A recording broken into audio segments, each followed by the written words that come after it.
Hey everyone, this is Kim with Abundant Life Tarot. Welcome back to another Mystery Mystic Musings.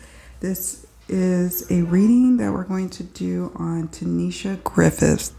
Teneisha Griffith is a 27-year-old mom of an 11-year-old daughter, and she was last seen and heard from her loved ones on March 18th, 2022. And 5 days later, her body was discovered approximately 52 miles away from her Tampa apartment. Her 2008 Nissan Altima is still missing. They are still searching for it, and the police have not released what is her cause of death, whether or not they have suspects, that they are pressing or interviewing. Very little information has been released, and understandably so. This is an active investigation. So we're going to go ahead and dive into the reading, and I am curious to hear what you all think about this. Do you know this case? Share in the comments below. All right, let's get started.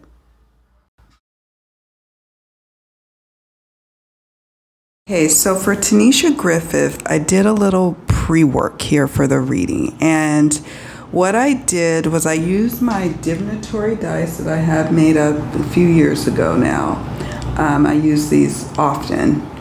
And I sat with her images, her pictures, the ones especially that didn't have filters on, where I could just look really into her eyes and really just sit with her energies for a moment. I did that. I respectfully asked questions, and sometimes the questions were answered and sometimes they weren't. And so what I equate that to is maybe she isn't able to share what it is that I'm asking about, or it could be spirit intervening and saying we will not reveal this information at this time. For example, some of the questions got to be determined, or maybe, or not now. I got a couple of not now answers. So I respect that. And I'm like, okay, that lets me know I'm not going to get all this information. But I was able to get some information. I'm going to share that with you all now. So to the question, I have the questions here in my notebook. To the question, I asked Teneisha, did you know who did this to you? And we got definitely was the roll that I got with this dice. So I got definitely. Then I asked, were multiple people involved? And then to that question, I got yes. Multiple people. Can you see that? Multiple people were involved. Then I wanted to know, well, how many people were involved? Have her best guess of how many people were involved. And we got 3 and 5. We got the numbers 3 and 5. So this could either mean 8 people if you total up 3 plus 5, or it could mean 3 to 5 people. Maybe she wasn't exactly sure of how many exactly, but we know it seems that there were multiple people involved. Okay. So she remembers, she definitely knew maybe one main person or a few of those people, okay? And then we confirmed, yes, there were multiple people, perhaps 3 to 5 people or even 8, but I'm sensing 3 to 5. How long, I asked the question, how long had you known these people? And I got weeks, and then I got 2 to 3. This could be either 5 weeks she knew these people, or 2 to 3 weeks. Either way, a very short amount of time. Okay, so that is what we got. And so then I asked, since she knew these people, and since she's a beautiful young woman, a 27-year-old young woman, I asked, was anyone jealous of you? And I got the answer, yes. And was the people or the person or people who were jealous of you, were they involved in what happened to you? And I got yes. So then in my meditative, state with her, I, anchored myself down into maybe glimpses of what may have happened. picking up on pictures in my mind of what may have happened, or where was she at, or what may she last remember really. And I felt or seen a scene that you would see in a party atmosphere or a nightclub. It's kind of dark, the lights are low, but there's certain parts of the corners of the place that have like bright red color, like lights, or purple lights or something like that. It's kind of stuffy and hot. There's loud music. There's some people dancing off in the corner. It feels like there's drinks flowing. So that kind of atmosphere. Then it flashes to being in the back seat of a car, kind of laid out, not with your seatbelt on. No seatbelt on, just laid out in the back seat. As you're driving by, it's like, have you ever been in the back seat of a car and you're kind of looking up and you can see out the window and you can see the trees whizzing by? And it's like either nighttime or like dusk or dawn is what I was sensing. And then also, I made notes here of there was a sick feeling of fear mixed in with a sense of betrayal or a betrayed trust. It's a sick feeling, like I can't believe I allowed myself to trust. So that's what I did in my pre-work. I wanted to share that with you. I don't always share with you all this pre-work that I do, but I felt compelled to record this part. And now we're going to dive into the Mildred Payne Secret Pocket Oracle here. I'm going to pause here for a moment because I'm going to get ready for this part of the reading. And I'm doing something different where whatever is coming up in this part of the reading is going to guide the questions that I'm going to ask for the main tarot and oracle reading. All right, be right back.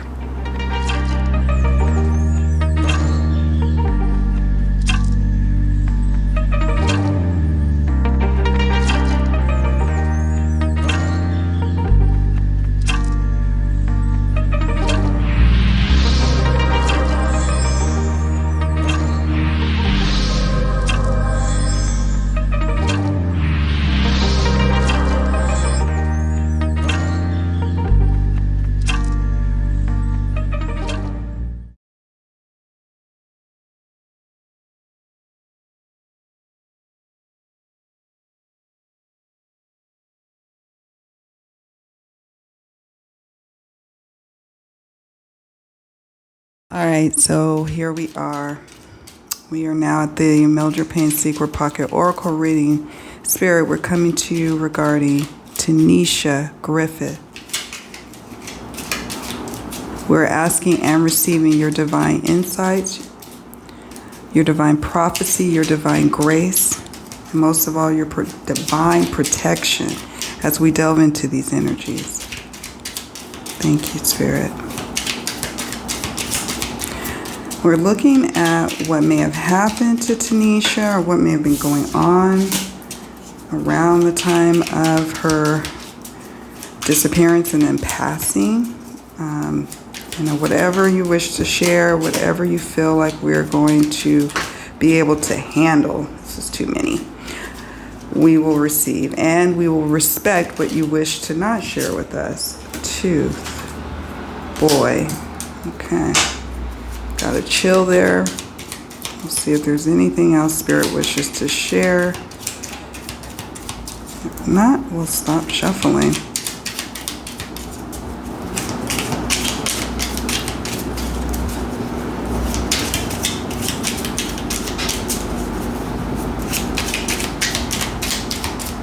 Okay.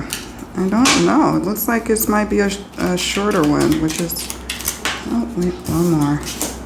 Broom. Okay. Oh. Door. We'll do... Now I thought it was only going to be... Now I thought it was only going to be a 4-card spread, and it's looking like it's going to be a 6-card spread. It's fine. Thank you, Spirit. Okay, so we got the cat, and I'll just zoom in just a moment so we can see more closely. Scoot in. Just a hair. There we go. So we got the cat, fire, tooth, boy, broom, and door. Okay, so let's look at cat. Let's talk about cat. So cat is about a resurrection, a return.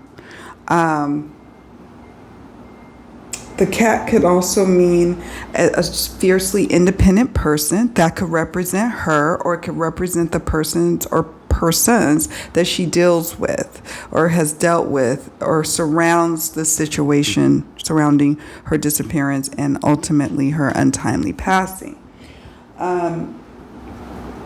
The cat card also, one of the key meanings is misfortune, okay? And it's also intuition. Those are some key meanings that I'm sharing with you about the cat card. Right off the bat, when I saw the cat card, it was like, why didn't I listen to my intuition? Why didn't I, listen to my intuition? And that is what I'm kind of hearing on a refrain over and over again. And that's why I'm saying this could be representing her. Teneisha, it could be representing her. So, look at her image here. We got the fire card. The fire card represents passion. It can represent creative forces, creativity. It also can be destructive, right? It can be consuming emotions, combustible emotions, a combustible situation, destruction, utter destruction. Okay, and this is why I'm saying the intuition. Why didn't I listen to my intuition about this situation? Why didn't I listen to my intuition about this person? Okay, so yeah. All right, so now we've got the tooth card. The tooth card kind of freaks me out. I have this thing about teeth, and like if I have dreams about them, it freaks me out. Like if someone's teeth are knocked out or, fall out, kind of just freaks me out. The key meanings to this card is losing something that is considered permanent. It could also mean a difficult separation, or it can indicate some sort of illness. And so when you look at this row here, this is like, I should have listened to my intuition about this situation.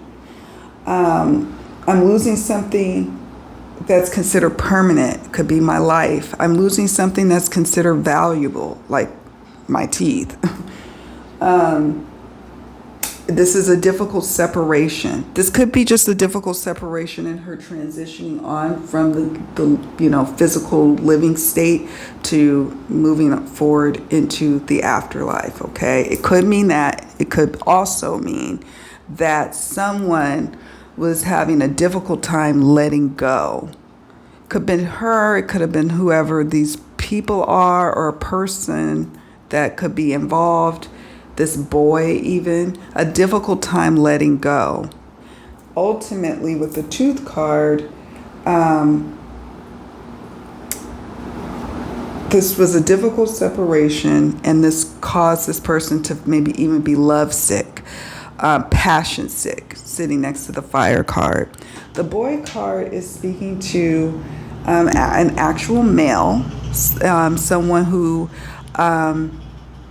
maybe she's feeling about these intuitive feelings that she should have known better. I knew to follow my intuition about this person. I'm normally independent, and I kind of gave that up around this person. So the boy card is someone who may not be 100% responsible in their own life. There may be some immaturity there, flying off the handle type of energy here. That's what I'm picking up on here with the boy. So a bit untamedness to this person. Hot-headed at times. Okay? Sitting up underneath this cat card. Of course, I mean, I'm looking at it, it could represent someone else involved in this situation and not Teneisha, but for some reason I'm feeling like it was Teneisha. She was always like agile. You know, whatever was thrown against her or at her, she was able to move cat-like and just achieve and overcome difficult situations in her life. She was able to do that. She had that agility like that smartness, that, you know, the 9 lives of it all that you think of with a cat. So that's why I'm thinking this is representing her. We got the broom card. The broom card is indicating, and we've talked about this a few times now because it comes up often in these type of readings. It could mean, you know, cleaning something up, covering something up, cleaning up evidence. This boy having to remove evidence, having to remove himself or clean up a situation to get as far removed from it as possible. Okay. It's like getting the situation in order is one of the key meanings here. It also can indicate, not in every case, but it can indicate an erotic encounter. And then we've got the door card. All right, so the door card is about entering a new situation in life. It could mean choices, making a choice to react poorly. Like a child or a boy child will sometimes just be impulsive versus thinking things through and making choices on impulse, making choices to not own up to what his role is in the passing of her death.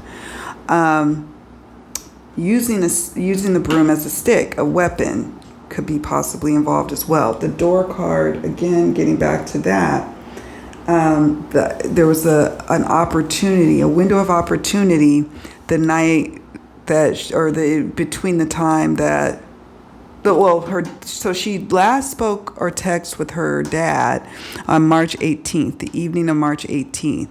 So something likely transpired that night, and that was the door of opportunity. Someone had a window or a door of opportunity to go in to harm her, to fly off the handle, to act impulsively, and as a result of that, had to make some choices on how to move forward. This door also could indicate maybe something like a clue about information where evidence could be, you know, dusting for, you know, prints at maybe her apartment door, or once they find the car door. There's some element of importance with the door. Okay, we are done for now with this portion of the reading.